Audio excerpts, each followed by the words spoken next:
ಸಿಂಧೂರಾರುಣ ವಿಗ್ರಹಾಂ ತ್ರಿನಯನಾಂ ಮಾಣಿಕ್ಯಮೌಲಿಸ್ಫುರ ತಾರಾನಾಯಕ ಶೇಖರಾಂ ಸಿದ್ಧಮುಖೀಮಾಪಿ ನವಕ್ಷೋರುಹಾಂ ಪಾಣಿಭ್ಯಾಮಲಿ ಪೂರ್ಣರತ್ನಚಷಕಂ ರಕ್ತೋತ್ಪಲಂ ಬಿಭೃತಿಂ ಸೌಮ್ಯಾಂ ರತ್ನಘಟಸ್ಥರತ್ನಚರಣಾಂ ಧ್ಯಾಯೇತ್ ಪರಾಮಂಬಿಕಾಂ ಶ್ರೀಮಾತಾ ಶ್ರೀಮಹಾರಾಜ್ಞೆ ಶ್ರೀಮತ್ ಸಿಂಹಾಸನೇಶ್ವರಿ ಚಿದಗ್ನಿಕುಂಡ ಸಂಭೂತ ದೇವ ಕಾರ್ಯಸಮುದ್ಯತ ಅರಿ ಬೀಳುವುದು ತಡವಿಕೊಂಡೇಳುವುದು ಕಡುಬು ನುಂಗುವುದು ಕಹಿಮದ್ದ ಕುಡಿಯುವುದು ದುಡುಕಿ ಮತಿ ದಪ್ಪುವುದು ತಪ್ಪನೊಪ್ಪೆನ್ನುವುದು ಬದುಕೆಂಬುದಿದು ತಾನೇ ಮಂಕುತಿಮ್ಮ. ಕಗ್ಗಗಳು ಎಷ್ಟೊಂದು ಅರ್ಥಪೂರ್ಣ ಅಲ್ವಾ. ಜಾರಿ ಕೆಳಗೆ ಬೀಳುವುದು, ಮೈ ತಡವಿಕೊಂಡು ಎದ್ದೇಳುವುದು, ಸಿಹಿ ಇದೆ ಅಂತ ಕಡ್ಬಂದೇ ನುಂಗೋದು, ಹೊಟ್ಟೆ ಕೆಟ್ಟೋಯಿತು ಅಂತ ಕಹಿ ಕಹಿ ಔಷಧ ಕುಡಿತೇವೆ ನಾವು ಅಲ್ವಾ. ಆತುರದಲ್ಲಿ ದುಡುಕಿ ಎಷ್ಟೊಂದು ತಪ್ಪು ಮಾಡ್ತೇವೆ, ನಾವು ಮಾಡಿದ್ದೇ ಸರಿ ಅಂತ ವಾದ ಮಾಡ್ತೇವೆ. ಇದೇ ನಮ್ಮ ನಿತ್ಯ ಜೀವನದಲ್ಲಿ ನಾವೆಲ್ಲರೂ ಮಾಡೋ ಕೆಲಸಗಳಿವೆ ಅಲ್ವಾ. ಇದ್ದೇ ಇರುತ್ತೆ. ಇವೆಲ್ಲವನ್ನು ಪ್ರತಿಯೊಬ್ಬರೂ ತಮ್ಮ ಜೀವನದಲ್ಲಿ ಮಾಡಿರ್ತಾರೆ. ಇವುಗಳನ್ನೇ ತಾನೇ ಬದುಕಂತ ಹೇಳೋದು. ಈ ಬದುಕು ಚೆನ್ನಾಗಿ ಇರಬೇಕಾದ್ರೆ ಏನು ಬೇಕು? ನಾವು ದೇವರಲ್ಲಿ ಪ್ರಾರ್ಥನೆ ಮಾಡಲೇಬೇಕು. ಶುಕ್ರವಾರ ಬೇರೆ ನಾನು ಲಲಿತ ಸಹಸ್ರನಾಮ ಹೇಳ್ಕೊಳ್ದೆ ನನ್ನ ದಿನವನ್ನು ಶುರು ಮಾಡೋದೇ ಇಲ್ಲ. ನಾನು ಸ್ನಾನ ಮಾಡಿ ಲಲಿತ ಸಹಸ್ರನಾಮ ದೇವಿಗೆ ಒಪ್ಪಿಸಿ ನಂತರನೇ ನನ್ನ ತಿಂಡಿ ಉಳಿದ ಕೆಲಸಗಳನ್ನು ಮುಗಿಸ್ತೇನೆ ನಾನು. ನೀವು ಕೇಳ್ಕೊಳ್ಳಿ ಅಂತ ನಾನು ಈ ವಿಡಿಯೋ ಕ್ಲಿಪ್ಪಿಂಗನ್ನು ನಿಮಗೂ ಹಾಕಿದೆ. ನೀವು ಲಲಿತ ಸಹಸ್ರನಾಮದ ಸ್ವಲ್ಪ ಭಾಗ ಕೇಳಿಕೊಂಡು ಬನ್ನಿ. ಮುಂದೆ ಸೀದಾ ನಾವು ಅಡುಗೆ ಮನೆಗೆ ಹೋಗೋಣ. ಸರ್ವಾನುಲ್ಲಂಘ್ಯ ಶಾಸನ ಶ್ರೀಚಕ್ರ ರಾಜಲಯ ಶ್ರೀಮತ್ ತ್ರಿಪುರ ಸುಂದರಿ ಶ್ರೀ ಶಿವ ಶಿವಶಕ್ತಿಯ ರೂಪಿಣಿ ಲಲಿತಾಂಬಿಕಾ ಏವಂ ಶ್ರೀ ಲಲಿತಾ ದೇವ್ಯಾ ನಾಮ್ನಾಂ ಸಾಹಸ್ರಕಂ ಜಗುಃ ಇತಿ ಶ್ರೀ ಲಲಿತಾ ಸಹಸ್ರನಾಮ ಸ್ತೋತ್ರಂ ಸಂಪೂರ್ಣಂ.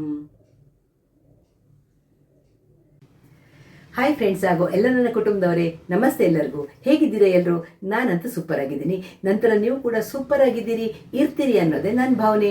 ಬನ್ನಿ, ಬೆಳಗಿನ ತಿಂಡಿ ಎಲ್ಲ ಆಯಿತು. ಇವತ್ತು ಮಂಗಳೂರು ಸೌತೆಕಾಯಿ ಇದೆಯಲ್ಲ, ಅದರಲ್ಲಿ ದೋಸೆ ಮಾಡಿದ್ದೆ, ತಿಂಡಿ ತಿಂದಾಯಿತು, ಮನೆ ಕ್ಲೀನ್ ಆಯಿತು, ಚಪಾತಿ ಮಾಡಿದೆ. ಈಗ ಪುಲ್ಕ ಮಾಡಿದೆ. ಇವತ್ತು ಚಪಾತಿ ಮಾಡಲಿಲ್ಲ ನೋಡಿ. ಅದಕ್ಕೆ ನಾನು ಎಲ್ಲ ಮಿಕ್ಸ್ಡ್ ವೆಜಿಟೇಬಲ್ ಪಲ್ಯ ಮಾಡಿದ್ದೀನಿ, ಹಾಗೆ ರಸಮ್ ಮಾಡಿದ್ದೀನಿ. ಬನ್ನಿ ನಿಮಗೂ ತೋರಿಸ್ತೀನಿ. ನಾನಿವತ್ತು ಹೇಳಿದ್ನಲ್ಲ ಚಪಾತಿ ಬದಲು ಪುಲ್ಕ ಮಾಡಿದೆ ಅಂತ. ಏನು ಡಿಫರೆನ್ಸ್ ಇಲ್ಲ. ಚಪಾತಿ ಹಿಟ್ಟೇನೆ ಅದು. ಅದನ್ನು ರೌಂಡಾಗಿ ಲಟ್ಸಿಬಿಟ್ಟು ಒಂದು ಸೈಡು ಬೇಯಿಸಿಬಿಟ್ಟು ತವದಿಂದ ಗ್ಯಾಸ್ ಮೇಲೆ ಹಾಕಿಬಿಟ್ರೆ ಉಬ್ಬಿ ಪೂರಿ ಥರ ಪುಲ್ಕ ರೆಡಿಯಾಗುತ್ತೆ. ತುಂಬ ಚೆನ್ನಾಗಾಗತ್ತೆ. 2 ಪುಲ್ಕಗಳ ಮಧ್ಯೆ ಒಂಚೂರು ತುಪ್ಪ ಹಾಕಿಬಿಟ್ರೆ ತುಂಬ ಟೇಸ್ಟಿಯಾಗಿರುತ್ತೆ. ಹಾಗಾಗಿ ನಾನು ಪುಲ್ಕ ನೋಡಿ ಹೆಂಗೆ ಉಬ್ತಾ ಇದೆ ನೋಡಿ. ಪುಲ್ಕ ಉಬ್ಬಿ ಉಬ್ಬಿ ಉಬ್ಬಿ ಬರುತ್ತೆ, ತುಂಬ ಚೆನ್ನಾಗಿರುತ್ತೆ. ನಾನು ಒಂದು ದಿವಸ ಫೋಲ್ಡ್ ಮಾಡಿರೋ ಚಪಾತಿ ಮಾಡ್ತೀನಿ, ಒಂದು ದಿವಸ ಪುಲ್ಕ ಮಾಡ್ತೀನಿ. ಈ ಥರ ಚೇಂಜಸ್ ಮಾಡ್ತಾಯಿದ್ರೆ ನಮಗೂ ಬೋರ್ ಬರೋದು ಇಲ್ಲ. ನೋಡಿ ಹೆಂಗೆ ಉಬ್ಬಿ ಬರುತ್ತೆ ನೋಡಿ. ಪೂರಿ ಉಬ್ಬಿದಂಗೆ ಉಬ್ಬತ್ತೆ, ತುಂಬ ಸಾಫ್ಟಾಗಿರುತ್ತೆ. ನೀವು ಟ್ರೈ ಮಾಡಿ ನೋಡಿ.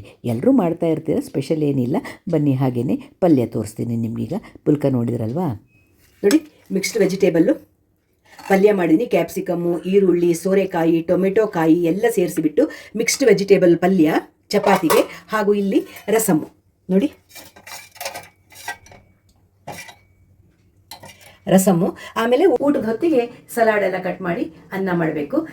ಹಾಗಾಗಿ ನಾನು ಒಂದು ಸರ್ತಿ ನಾನೆಲ್ಲ ಕೆಲಸಗಳನ್ನು ಮುಗಿಸ್ಕೊಂಡೆ. ಇನ್ನೂ ಗಂಟೆ 9:15. ಯಾಕಂದರೆ ಸ್ವಲ್ಪ ಅಮ್ಮನ ಜೊತೆ ಟೈಮ್ ಕಳಿಬೇಕಲ್ವ. ಹಾಗಾಗಿ ನಾನು ಇದನ್ನೆಲ್ಲ ಮುಗಿಸ್ಕೊಂಡು ಕೂತ್ಬಿಡ್ತೀನಿ. ಆಮೇಲೆ ನನ್ನ ಪೂರ್ತಿ ದಿನ ಅಮ್ಮನಿಗೆ ಕೊಟ್ಟಿರ್ತೀನಿ. ನಾನು ಅಮ್ಮನಿಗೆ ತಿಂಡಿ ಆದಮೇಲೆ ಮಾತ್ರೆಗಳನ್ನೆಲ್ಲ ಕೊಟ್ಟು ಸ್ವಲ್ಪ ಹೊತ್ತು ಕೂತಿರ್ತಾರಮ್ಮ. ಆಮೇಲೆ ನಾನು ಅಮ್ಮನ ಸ್ನಾನ ಕರ್ಕೊಂಡು ಹೋಗ್ತೇನೆ. ಸ್ನಾನ ಎಲ್ಲ ಮುಗಿಸಿ ಬಂದು ಕೂತಿರ್ತಾರೆ ಒಂದಷ್ಟು ಹೊತ್ತು. ಆಮೇಲೆ ಸ್ನಾನ ಮಾಡಿ ಬಂದ ತಕ್ಷಣ ಅವರು ಮಲಗ್ತೇನೆ ಸ್ವಲ್ಪ ಹೊತ್ತು ಅಂತ ಹೇಳ್ತಾರೆ. ಐಸ್ ಪ್ಯಾಕ್ ಎಲ್ಲ ಹಾಕಿದೆ.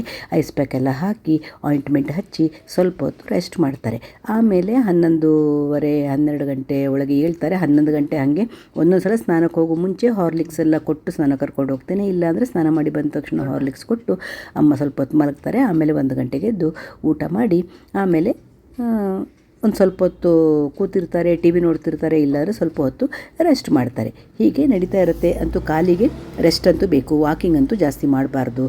ಮನೆಯೊಳಗೂ ಜಾಸ್ತಿ ವಾಕಿಂಗ್ ಬೇಡ ಅಂತ ಹೇಳಿದಾರಲ್ಲ ಡಾಕ್ಟ್ರು. ಹಾಗಾಗಿ ಎಲ್ಲ ಮುಗಿಸ್ಕೊಂಡು ರೆಸ್ಟ್ ಮಾಡ್ತಾ ಕೂರೋದು, ರೆಸ್ಟ್ ಮಾಡೋದು ಅಷ್ಟೇ.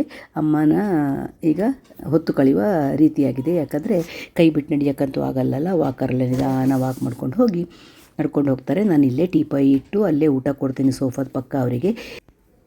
ಹಾಗೆ ಸ್ವಲ್ಪ ನಡ್ಕೊಂಡು ರೂಮು, ಹಾಲು, ಬಾತ್ರೂಮು ಇಷ್ಟೇ ಅವರದ್ದು ವಾಕಿಂಗ್. ಈಗ 3 ತಿಂಗಳು ಅದೇ ರೀತಿ ಬೇಗ ಸುಧಾರಿಸ್ಕೊಂಡ್ರೆ ಸಾಕಷ್ಟೆ ಅಲ್ವಾ. ಇರುತ್ತೆ ಬದುಕಲ್ಲಿ ಎಲ್ಲ ಏರಿಳಿತಗಳು ಬಂದೇ ಬರುತ್ತೆ ಅಲ್ವಾ. ಅದು ಬಿಡತ್ತ ನಮ್ಮನ್ನು? ಖಂಡಿತಕ್ಕೂ ಇಲ್ಲ. ಒಂದಲ್ಲ ಒಂದು ರೀತಿ ದೇವ್ರ ದಯದಿಂದ ಇಷ್ಟೇ ಆಯ್ತಲ್ವ ಅಂತ ಸಮಾಧಾನ ಪಟ್ಕೊಳ್ಳೋದು ಅಷ್ಟೇ ಅಲ್ವಾ. ಅಮ್ಮನ ಮಲಗಿಸಿ ಬಂದು ಹಾಗೆಯೇ ಉಳಿದ ಕೆಲಸಗಳನ್ನೆಲ್ಲ, ಬಾಕಿ ಇರುವ ಕೆಲಸಗಳನ್ನು ಮುಗಿಸ್ಕೊಂಡೆ. ಮ್ಯಾಕ್ಸಿಮಮ್ ಕೆಲಸಗಳೆಲ್ಲ ಮುಗಿದೋಗಿತ್ತು. ಒಂಚೂರು ಹಾಲು ಮಾಡಿದ ಪಾತ್ರೆಗಳು ಅದು ಇದು ಎಲ್ಲ ಇರೋದನ್ನು ಕ್ಲೀನ್ ಮಾಡ್ಕೊಂಡು ಬಿಟ್ಟೆ. ಹೀಗೆ ನಡೀತಾ ಇರುತ್ತೆ ನನ್ನ ದಿನಚರಿ. ನಿಮ್ಮೊಟ್ಟಿಗೂ ನಾನು ಹಂಚ್ಕೊಳ್ತಾ ಇರ್ತೀನಿ. ಹಾಗೆ ಮಧ್ಯಾಹ್ನ ಊಟ ಆದಮೇಲೆ ಊಟದ ಮಾಡಿದ ಕೆಲಸಗಳು ಮುಗಿಸಿ ಆಮೇಲೆ ಸಂಜೆ ಟೀ ಆದಮೇಲೆ ಎಲ್ಲ ಈಗ ಹೊರಗಡೆ ವಾಕಿಂಗ್ ಅಂತೂ ಹೋಗೋಕ್ಕಾಗಲ್ಲ. ಹಾಗಾಗಿ ಮನೆಯಲ್ಲೇ ಯಾವಾಗಲೂ ಹೇಳ್ತಾ ಇದ್ದೀನಲ್ಲ, ಮನೆಯಲ್ಲೇ 1-2-3 ಭಜನೆಗಳನ್ನು ಹಾಡ್ಕೊಳ್ಳೋದು. ಹಾಗೆ ಏನೋ ಸಮಾಧಾನ ಪಟ್ಕೊಳ್ಳುವಂಥದ್ದು. ಪಾಪ ಅಮ್ಮಂಗೂ ಅದರಲ್ಲೇ ಸಮಾಧಾನ ಸಿಗುತ್ತೆ. ಯಾಕಂದರೆ ಸುಮ್ಮನೆ ಕೂತು ಒಂದೇ ಕಡೆ ಕೂತಿರೋದು ಯಾರಿಗಾದರೂ ಕಷ್ಟದ ಕೆಲಸ ಅಲ್ವಾ. ಒಂದೇ ಮಲಗಬೇಕು, ಒಂದೇ ಕೂರಬೇಕು, ಎರಡರಲ್ಲಿ ಒಂದು ಇದೇ ಆಗೋಗತ್ತಲ್ಲ. ಹಾಗೆ ನನಗೆ ಸ್ನಾನ ಮಾಡಿದ ಬಂದ ತಕ್ಷಣ ಮರ್ತೋಯ್ತು. ಒಂದು ನಿದ್ದೆ ಆದಮೇಲೆ ಎಚ್ಚರ ಆಯಿತು. ಮುಂಚಿನ ದಿವಸ ನೆನಪು ಮಾಡ್ಕೊಂಡಿದ್ದೆ, ತುಂಬ ಉಗುರು ಇಷ್ಟಿಷ್ಟು ಉದ್ದ ಬಂದುಬಿಟ್ಟಿತ್ತು ಅಮ್ಮನ ಕೈಯಲ್ಲಿ, ಕಾಲಲ್ಲಿ ಎಲ್ಲ. ಲಾಸ್ಟ್ ಟೈಮ್ ಬಂದವಾಗಲೂ ನಾನೇ ಪೂರ್ತಿ ಉಗುರೆಲ್ಲ ತೆಗೆದು ಕಳಿಸಿದ್ದೆ ಅಮ್ಮಂದು. ಈಗ ಇವತ್ತು ಅಷ್ಟೇ ಕೂತ್ಕೊಂಡು ಎಲ್ಲ ಅದು ಸ್ನಾನ ಮಾಡಿ ಬಂದ ತಕ್ಷಣ ಮೆತ್ತಗಿರುತ್ತಲ್ವ, ತುಂಬ ಸುಲಭ ಆಗುತ್ತೆ. ನೆನ್ಪಿಟ್ಕೊಂಡಿದ್ದೆ. ಆಮೇಲೆ ಐಸ್ ಪ್ಯಾಕ್ ಎಲ್ಲ ಹಾಕೋದು ಎಲ್ಲ ಮಾಡುವಾಗ ಮರ್ತೋಗ್ಬಿಡ್ತು ನನಗೆ. ಆಮೇಲೆ ಊಟ ಆದಮೇಲೆ ಮಧ್ಯಾಹ್ನ ಕೂರಿಸ್ಕೊಂಡು ಉಗುರೆಲ್ಲ ತೆಗಿತಾ ಇದ್ದೀನಿ ಅಮ್ಮಂದು. ಎಲ್ಲ ಕೈಯಲ್ಲಿ ಕಾಲಲ್ಲಿ ಎಲ್ಲ ತುಂಬ ಉದ್ದ ಉಗುರು ಬಂದಿತ್ತು. ಆ ಊಟ ಮಾಡೋ ಕೈಯಲ್ಲೇ, ಬಲ ಕೈಯಲ್ಲೇ ತುಂಬ ಉದ್ದ ಇತ್ತು, ನೋಡೋಕ್ಕಾಗ್ತಿರಲಿಲ್ಲ. ಅದಕ್ಕೆ ಬೇಗ ತೆಗೆದು ಬಿಡ್ತೀನಿ. ಅಮ್ಮ ದಿನ ಮರ್ತೋಗ್ಬಿಡತ್ತೆ, ಗಟ್ಟಿಯಾಗಿದ್ದರೂ ಪರವಾಗಿಲ್ಲ ನಿಧಾನಕ್ಕೆ ತೆಗಿತೀನಿ ಅಂತ ನಿಧಾನಕ್ಕೆ ಎಲ್ಲ ಕೈ ಮತ್ತು ಕಾಲಿದು ಉಗುರುಗಳನ್ನೆಲ್ಲ ತೆಗೆದೆ. ಅಂತೂ ಸಮಾಧಾನ ಆಯಿತು ನನಗೆ. 2 ದಿವಸದಿಂದನೂ ಅಷ್ಟೇ ಸ್ನಾನ ಮಾಡಿದ ತಕ್ಷಣ ತೆಗಿಬೇಕು ಅಂತ ಅದು ಐಸ್ ಪ್ಯಾಕು ಆಯಿಂಟ್ಮೆಂಟು ಅಂತ ಹಚ್ಚೋದ್ರೊಳಗೆ ನನಗೆ ಆಮೇಲೆ ಮಲ್ಕೊಳ್ತಾರಲ್ಲ ಮರ್ತೋಗ್ಬಿಡತ್ತೆ. ಎಚ್ಚರ ಆಗುವ ಸುಮಾರು ಹೊತ್ತಾಗಿರುತ್ತಲ್ಲ, ಅಷ್ಟೊತ್ತಿಗೆ ಹೇಗೂ ಗಟ್ಟಿಯಾಗಿರುತ್ತೆ ಉಗುರುಗಳು. ಹಾಗೆ ನಿಧಾನಕ್ಕೆ ತೆಗೆದ್ರೆ ಏನೂ ತೊಂದರೆ ಇಲ್ಲ. ನಿಧಾನಕ್ಕೆ ಅಮ್ಮನ ಕೈ ಉಗುರುಗಳನ್ನೆಲ್ಲ ತೆಗೆದೆ. ಹೀಗೆ ಏನು ಸಾಧ್ಯನೋ ಅಲ್ವಾ, ಭಗವಂತ ನಮಗೆ ಏನೇನು ಮಾಡೋಕ್ಕೆ ಒಂದು ಅಪರ್ಚುನಿಟಿ ಕೊಟ್ಟಿದ್ದಾನೆ ಅಂತ ತಿಳ್ಕೊಂಡು ಎಲ್ಲನೂ ಮಾಡುವಂಥದ್ದಷ್ಟೇ. ಹಾಗೆ ಎಲ್ಲ ಕೆಲಸಗಳನ್ನು ಒಂದು ಖಾಲಿ ತೆಗಿತಾ ಇದ್ದೀನಿ ನೋಡಿ. ಹೀಗೆ ಒಂದಾಗುವಾಗ ಒಂದು ಕೆಲಸಗಳು ನಡೀತಾ ಇರುತ್ತೆ. ಪ್ರತಿಯೊಬ್ಬರ ನಾಳೆಗಳು ನಾಳೆನೇ ಅಲ್ವಾ, ಇವತ್ತು ಗೊತ್ತಿರೋದಿಲ್ಲ. ನಾಳೆ ಮುಂದೆ ಏನಾಗತ್ತೆ ಅನ್ನೋದು ಯಾರಿಗಾರು ಗೊತ್ತಿರತ್ತಾ? ಖಂಡಿತಕ್ಕೂ ಇಲ್ಲ. ನಾಳೆ ನಮ್ಮ ಗತಿ ಏನಿರುತ್ತೋ ಆ ಭಗವಂತನೇ ಬಲ್ಲ ಅಲ್ವಾ. ಹಾಗಾಗಿ ನಾವು ಆಗಿರುವಂತಹ ಗಳಿಗೆಗಳನ್ನು ಏನೋ ಒಂದು ರೀತಿಯಲ್ಲಿ ಭಗವಂತ ಇಷ್ಟರಲ್ಲೇ ಮಾಡ್ದ ಅಂತ ಖುಷಿ ಪಟ್ಕೊಂಡು ನಮ್ಮ ಹತ್ರ ಆಗುವಂತಹ ಸೇವೆನ ಮಾಡಬೇಕು. ಯಾಕಂದರೆ ನಾಳೆ ನಮ್ಮ ದಿನಗಳು ಹೇಗಿರುತ್ತೋ, ನಮಗೇನಾದರೂ ಆದರೆ ನಮಗೂ ಯಾರಿಗೇ ಆಗಲಿ ತೊಂದರೆನೇ ಅಲ್ವಾ. ನಾಳೆ ನಮಗೂ ಏನಾದರೂ ಆಗಿಬಿಟ್ರೆ ನೋಡುವವರು ಯಾರು ಅಲ್ವಾ. ನಮ್ಮ ಹತ್ರ ಆಗುವಂತಹ ಕೆಲಸಗಳನ್ನು ನಾವು ಮಾಡ್ತಾ ಇರಬೇಕು. ಅದೇ ನನ್ನ ಯಾವಾಗಲೂ ಭಾವನೆ. ದಿನದ ಸಂಜೆಯ ನಮ್ಮ ರೂಟೀನ್ ಹೇಗಿರುತ್ತೆ ನಿಮ್ಗೆ ಹೇಳ್ತೀನಲ್ಲ. ಸಂಜೆ 1-2-3 ಭಜನೆ ಹಾಡ್ತಾ ಇರ್ತೀವಿ. ಆ 2-3 ಭಜನೆ ಹಾಡಿ ಆಯಿತು. ಈಗ ಇನ್ನೊಂದು ದಾಸರ ಪದ ಹಾಡೋಣ ಅಂತ ಅನ್ನಿಸ್ತು. ಈಗ ಆ ಹಾಡನ್ನು ಹಾಡ್ತಾ ಇದ್ದೀವಿ. ಅದನ್ನು ನಿಮಗೂ ಕೇಳಿಸ್ತೀನಿ. ಅಮ್ಮನಿಗೂ ಸ್ವಲ್ಪ ಬಂದರೆ ನಮ್ಮೊಟ್ಟಿಗೆ ಸ್ವರ ಸೇರಿಸ್ತಾರೆ, ಇಲ್ಲ ಅಂದರೆ ಕೇಳಿಸ್ಕೊಳ್ತಾ ಕೂತ್ಕೊಳ್ತಾಳೆ ಅಲ್ಲಮ್ಮ. ನಿಂಗೆ ಗೊತ್ತು ಸ್ವಲ್ಪ ಇದು ಯಾರಿಗೆ ಯಾರುಂಟು ಎರವಿನ ಸಂಸಾರ. ಸ್ವರ ನಿಂಗೆ ಬಂದರೆ ನನ್ನೊಟ್ಟಿಗೆ ನೀನು ಸೇರಿಸ್ತೀನಿ ಅಲ್ವಾ. ಒಟ್ಟಿಗೆ ಸೇರಿ ಹಾಡ್ತೀವಿ ಇವತ್ತು.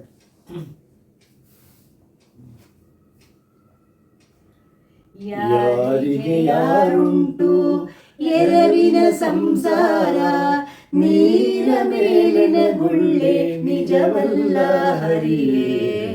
ಯಾರಿಗೆ ಯಾರುಂಟು ಎರವಿನ ಸಂಸಾರ, ನೀರ ಮೇಲಿನ ಗುಳ್ಳೆ ನಿಜವಲ್ಲ ಹರಿಯೇ. ಯಾರಿಗೆ ಯಾರು ಬಾಯಾರಿತು ಎಂದು ಬಾವಿ ನೀರಿಗೆ ಪೋದೆ, ಬಾವಿ ಜಲಬತ್ತಿ ಬರಿದಾಯ್ತು ಹರಿಯೇ. ಬಾಯಾರಿತು ಎಂದು ಬಾವಿ ನೀರಿಗೆ ಪೋದೆ, ಬಾವಿ ಜಲಬತ್ತಿ ಬರಿದಾಯ್ತು ಹರಿಯೇ. ಬಿಸಿಲ ತಾಳದೆ ಮರದ ನೆರಳಿಗೆ ಹೋದೆ, ಬಿಸಿಲ ತಾಳದೆ ಮರದ ನೆರಳಿಗೆ ಹೋದೆ, ಮರ ಬಗ್ಗಿ ಶಿರದ ಮೇಲೆ ಒರಗಿತು ಹರಿಯೇ. ಯಾರಿಗೆ ಯಾರುಂಟು ಎರವಿನ ಸಂಸಾರ, ನೀರ ಮೇಲನ ಗುಳ್ಳೆ ನಿಜವಲ್ಲ ಹರಿಯೇ. ಯಾರಿಗೆ ಯಾರು ಅಡವಿಲಿ ಮನೆ ಮಾಡಿ ಗಿಡಕ್ಕೆ ತೊಟ್ಟಿಲ ಕಟ್ಟಿ, ತೊಟ್ಟಿಲಿನ ಶಿಶುವೆ ಮಾಯವಾಯಿತು ಹರಿಯೇ. ಅಡವಿಲಿ ಮನೆ ಮಾಡಿ ಗಿಡಕ್ಕೆ ತೊಟ್ಟಿಲ ಕಟ್ಟಿ, ತೊಟ್ಟಿಲಿನ ಶಿಶುವೆ ಮಾಯವಾಯಿತು ಹರಿಯೇ. ತಂದೆ ಶ್ರೀ ಪುರಂದರ ವಿಠಲ ನಾರಾಯಣ. ತಂದೆ ಶ್ರೀ ಪುರಂದರ ವಿಠಲ ನಾರಾಯಣ, ಮರೆಯದೆ ಎನ್ನನು ನೀನೆ ಸಲಹೋ ಹರಿಯೇ.